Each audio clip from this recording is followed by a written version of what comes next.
Hi guys, welcome back to Marantz. Rantz, plenty of good information, a little bit of motivation, a whole lot of truth, no financial advice. So this is going to be part 5 of our connecting the dots. This is pretty crazy. You know, I was cutting my grass last night. I have a lit backyard. I was cutting the grass. Wind's been blowing in Southern California, and I saw some trash in the back. So I started picking it all up, and I saw a piece of mail, something that I'd never seen before. And I'll show it to you. It's right here, this picture, and I'll enlarge it for you. And it said Shutterfly. And I'm saying to myself, I went to the Discord and I told all the guys, I said, hey man, maybe this is talking to me. Maybe that's something I need to go look up. That really happened last night. So here I was doing some DD this morning and connecting more pieces of what to look for and what to watch out for. So remember, we're going down this route of private equity. There's education to learn in these videos, what to avoid, how they're destroying companies from within, and then your investments that you choose to make. Just know a lot of these people are tied together. So if the name is Apollo, if the name is Ares, or if the name is Pegasus, you know, all these Greek gods and Greek mythical characters, I would tell you stay away. But we'll go ahead and look at it as a whole right now. So go with me. Let's dig a little deep, guys. All right. So first is going to be right here. This is buyout firm Apollo Global agrees to acquire Shutterfly. That was in my trash. I thought it was a way of the universe talking to me. So I went and looked it up. And I said, what's up with this deal and why would it do it? Now, what I found out about this deal is it's currently happening. Everything you see that's happening in other companies that are being leveraged out, the LBOs, the leverage buyout, is currently happening with Shutterfly. I would tell people, whenever one of these firms walk up to you and they give you the money, I mean, the executives of these firms don't care about the company, guys. They don't. I'm sorry. Somebody like Adam Aaron doesn't care about the company. He cares about his wallet and like what type of bonus are you going to get? Who can still keep money coming in? Because it's a job for them. And soon that job will be over and they'll move out. And executive officers can get jobs elsewhere easily. And especially if they're aiding and abetting the criminals. And I'm going to show you that part. But here you go. Allegedly. Right. Buyout firm Apollo agrees to acquire Shutterfly. And they're buying them for $2.7 billion with $900 million worth of debt. 2.7, that's a crazy number when you think about it. It's very small for what I'm about to show you. Why is Apollo Global acquiring Shutterfly? Well, they can give you all the different reasons of why they're going to do it. But for me personally, it's kind of like how they do it. It's not about why they do it, it's how they do it. And they bought it at 38 cents a share, bumped it up to 51. So if you look at the stock, what it did, they bought it near the bottom, guys, essentially the bottom. And they paid a little premium on it, maybe 30% more, and that got them up to around $51 a share. They're at $50.97 when it went private. Mind you, the peak was at $134. $100.34, I'm sorry. So they dropped the price all the way down. Guys, I don't know why this price dropped down other than it being shorted, because this company is extremely profitable at the time of the transaction. There is nothing that shows you that they're not scaling, that they're not paying. You know what they did on this company? They actually had share buybacks for 5 straight years of over $100 million. They were willing to buy back their own shares because they knew they weren't valuing them correctly. So a company like these guys sweep in, and when you go look up the 10K, here's the 10K, and I'll go ahead and scroll down for you. You know, no edits, no cuts. I had to go study this damn thing today. Let's go ahead and get there. Almost there. They own assets. We got that part. Here is the money. So cash and cash equivalents. They have cash on hand over almost $1 billion, $500 million on that point. I mean, they're staying on par with that. It's not an issue. That means there's no real cash burn here for this company at the time that they sold off. But we'll keep going down. And I'm going to show you this. So net revenue, almost $2 billion. They nearly doubled the amount from the previous year. As far as gross profit, nearly doubled, of course. And they did well. Every year, they're showing you that they're getting higher and higher down these charts. Total operating expense is something, but yet they still net a profit, guys. So to still net a profit after paying off everything they pay, and I don't care what it is, they paid off their interest, they pay off their marketing bills, they net a profit at the end of the day. So it was absolutely phenomenal when you look at this stock, okay? I just want to show you that. We'll go ahead and go to, and the reason why I show you that is because of this. The banks are struggling at the point that these guys bought them out, because they did buy them out, right? So Apollo buys them out for $2.7 billion. They're now struggling to sell off their debt at $2 billion, right? $2 billion worth of debt. So the banks themselves, Barclays and Citi, took in $280 million worth of loans, and they took on those what they call junk bonds. Yes, bad loans. Doesn't matter that Shutterfly doesn't have any more money moving forward. Doesn't matter how bad they're being leveraged out. The company itself is still making deals. This is in 2021. They're still buying something for $225 million.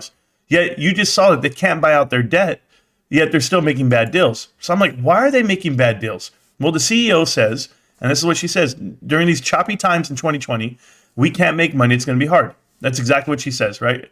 And then she's looking through her economic lens. The unfortunate part is this is just last year. They're still losing money even today. And how do you go from making money to losing money? Well, it's when you overextend yourself, right?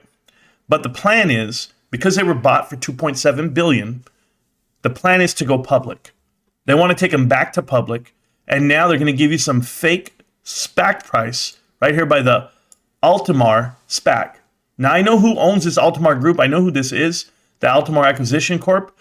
They say they're going to go public for $4 to $5 billion now. That, who owns that company there, is going to be HPS. And that's HPS Investment Partners, okay? Guys, they are partners with Apollo on numerous deals. They don't have a problem doing it. And why? Because the managing director, somebody like this, he used to work, Mr. Tam, he used to work for Apollo Investment Corporation, right? He worked for them from 2004 all the way to 2008, and then he got over here. So these are the plants out here in private equity where they're willing to scratch my back, you scratch yours. You'll see another transaction here for $3.3 billion, HPS to Apollo Global. You'll see more. It's right here. These guys are willing to finance a deal. Ares Management Corp, well, now you know that's part of it. Apollo and Blackstone and HPS are all willing to finance this deal for the Carlyle Group, which we all know these are bad guys, guys. Everybody's a bad guy at this point. And the one that they're going to finance for is the Cavati. They're a healthcare information corporation, whatever the hell they are. But I really don't pay attention to it too much because I look at things like this. When you used to work at HBS, you were an investment partners at HBS. Fast forward, you're now a partner at Apollo Global. What'd you do? How'd you get there? I just want to know. You see things like this, KKR's, Envisions, Attracts, Apollo, HBS, they're all together, guys. Like everyone's going to shove a deal from one to the next. It's another $1 billion deal. And I'm just showing you that stuff so you guys know what we're looking at. But we're going to keep going because I want you guys to know what's happening with Shutterfly. It's happening in real time. If they ever do go public, guys, be careful. Don't touch it. That's my honest opinion. Here's another deal they did for $2.5 billion, and that's between HPS Investment Partners and Apollo Global right there. But let's go ahead and look at this.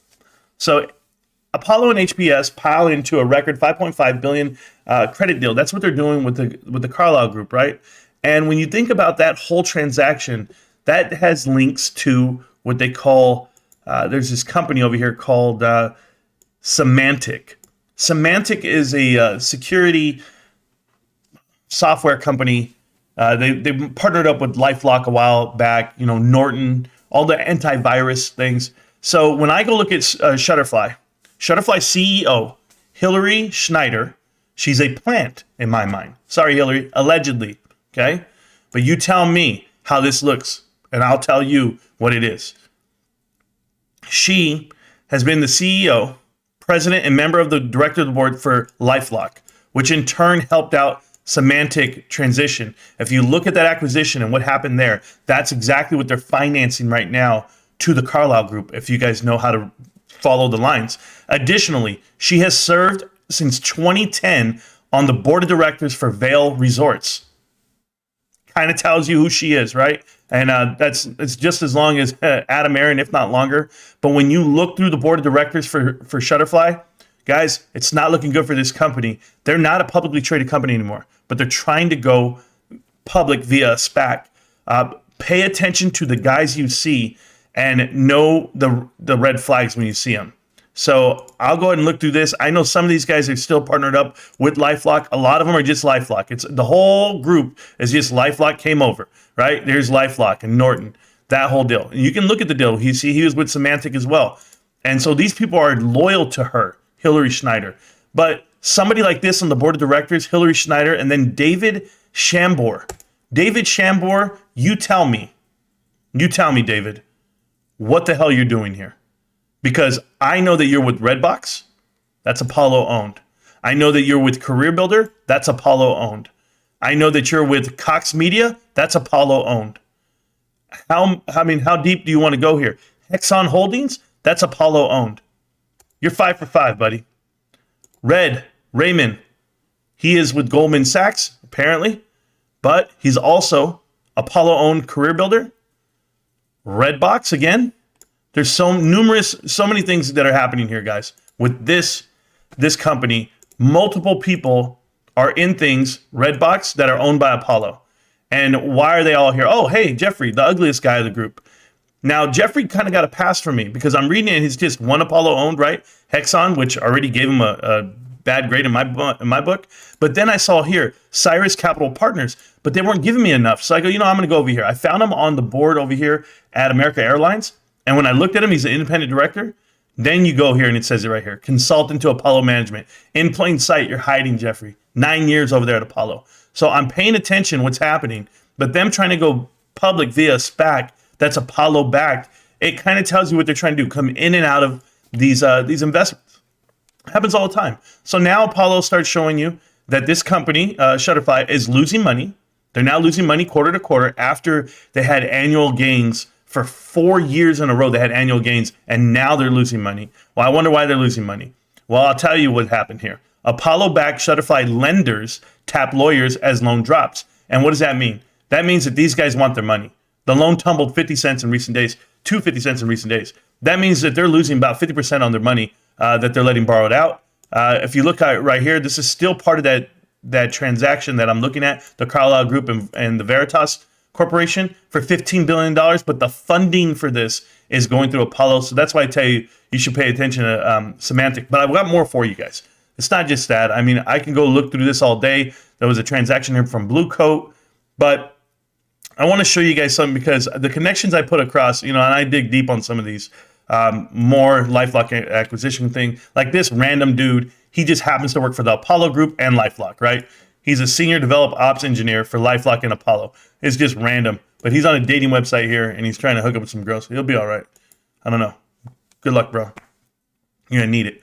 So they're in the talks to buy, like I told you, the Carlyle Group for this Veritas Cavati thing, and they need 5.5 billion, and they're getting it via Apollo and HBS or whatever they're called. And that's right here too. They're telling you who's gonna do it. The HPS. Right, their investment group and Apollo and Blackstone are giving up the money to make that happen. So they're buying people's debt with other people's money. It's traditional. It's what they do. And it's something that they learned a long time ago, guys. So what they learn here, and this Shutterfly plans to lay off nearly 100 workers in Spokane. They're downsizing now. It's just not going in the right direction for them. And this guy's part of the deal too. This is my next dig right here. It's Ramsey Molasum, whatever the hell his name is. He's not a good guy. He hides in the shadows. But here's what I want to show you guys. So we dig deep. We find out Shutterfly. Stay away if you see it, but stay away from these guys too. So right here, this is going to be Howard Marks. Okay, Howard Marks is the founder and creator of Oak Tree Capital. I named like 5 to 7 private, what they call these private. Well, if it's going to be private equity firms, that's what they go by. That's what they invest. That's how they invest. Some of them use different names, like alternate asset investors. They use different names, different terminologies, but it's all the truth. All they are is snakes, right? So they're investing into companies that are terrible.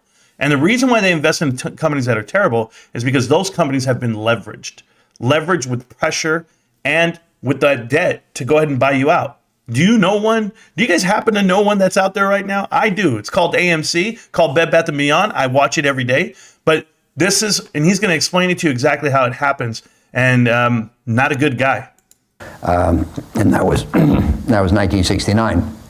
Started off in equity research, and then became director of research. And the bank engaged in what was called Nifty 50 investing. It invested in the best and fastest growing companies in America without regard to price, because the official dictum was if it's good enough and fast growing enough, it's worth any price, which is kind of the opposite of what I think you believe, Michael. And if you bought the Nifty 50 the day I got there in 68, and if you hold it diligently until 73, you lost almost all your money in the best companies in America. And there's a lesson in that, of course, that it's not what you buy, it's what you pay for.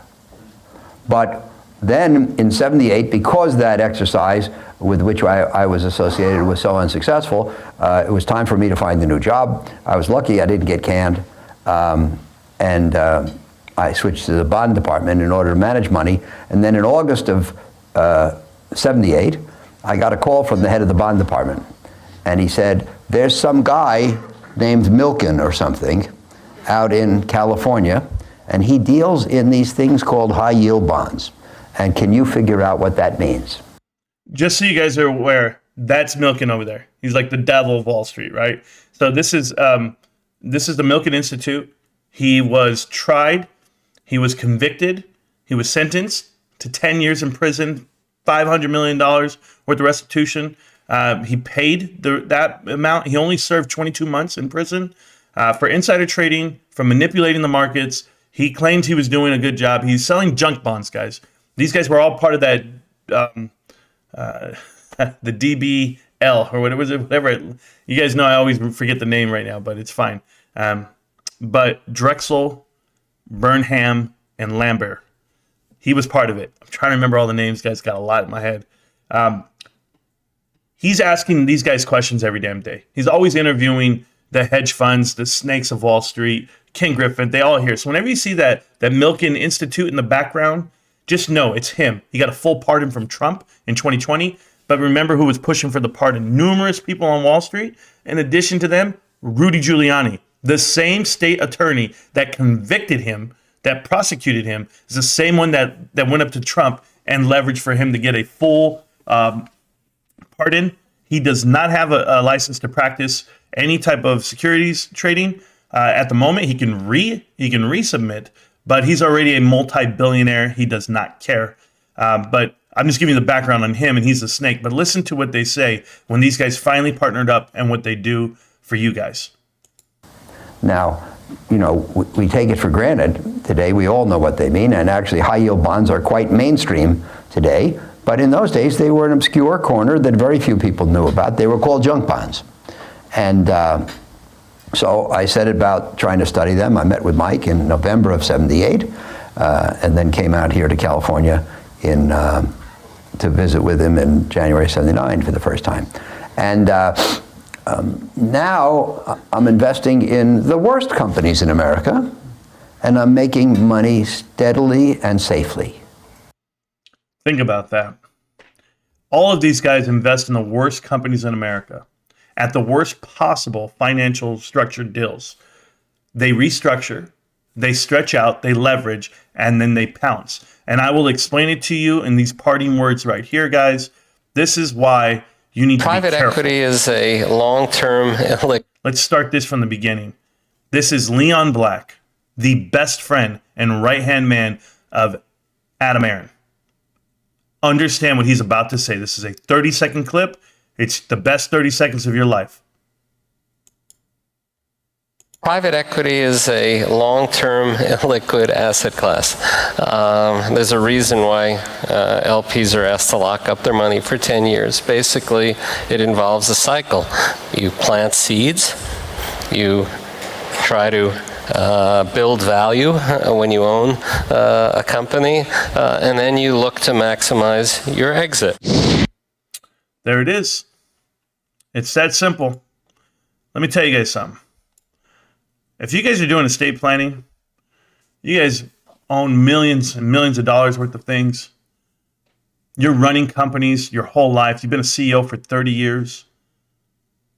There's a reason why you're there. There's a reason why you've been planted into these failed companies that Apollo has had their hands on from 20 years ago. They plant seeds for a decade and they maximize their exit. They stretch it out so thin. I mean, you got to think about how many moves AMC has done over this time frame. And I know I'm getting you ready for Shutterfly here. Guy, by the way, Shutterfly is doing a lot of dumb stuff. Buying things when they have no money, not even making money now, being stretched thin. They're going to get bought out. Somebody's going to go buy that company because it has some value. They'll bring it public. There's so many things that you can do via a SPAC versus an initial IPO. There is a difference there, and I'll even make that next video on the next part. But just so you guys are aware what's happening with like something like AMC. AMC eventually has to file for bankruptcy. They have no choice. There is no recovery plan for a $5 billion balloon. Now, they can take stabs at it. They can take bites out of that debt. But even $90 million is more than 10% of their current liquid. There's nothing, you could never make that, like when they say, hey, we're going to get all this money and we're going to pay what exactly? They never say they're going to pay the debt. They say, well, we're going to recover or we're going to have a stronger balance sheet, things like that. But they can't ever say they're going to pay that debt because that's not part of the plan or part of the process. Part of the process is to go ahead and let the covenants get called on you, then release. Remember, executives, they all will find new jobs. They will all make millions and they'll all do the right thing here. The only person that's going to lose money is the investor. That's what happens when private equity comes into the play. The leverage buyout that's going to happen on AMC, it's only a matter of time, guys. This is not fear for you. It's just a tick-tock. That will happen. They know exactly what's happening. Everyone wants to focus on like the other side of the coin, that Citadel side, the market manipulation side, the FTDs and shorts. I don't focus on that. I focus on fundamentals of a company. Why is a company doing the absolute worst every chance they get? Adam Aron's been in AMC for 7 to 8 years, and he's made the wrong decision every time. He blames other people.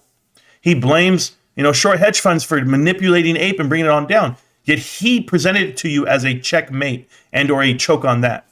He now, in turn, on this earnings call just yesterday, threatened every investor to tell him that if they don't give him what he wants, he's going to dilute your value even more.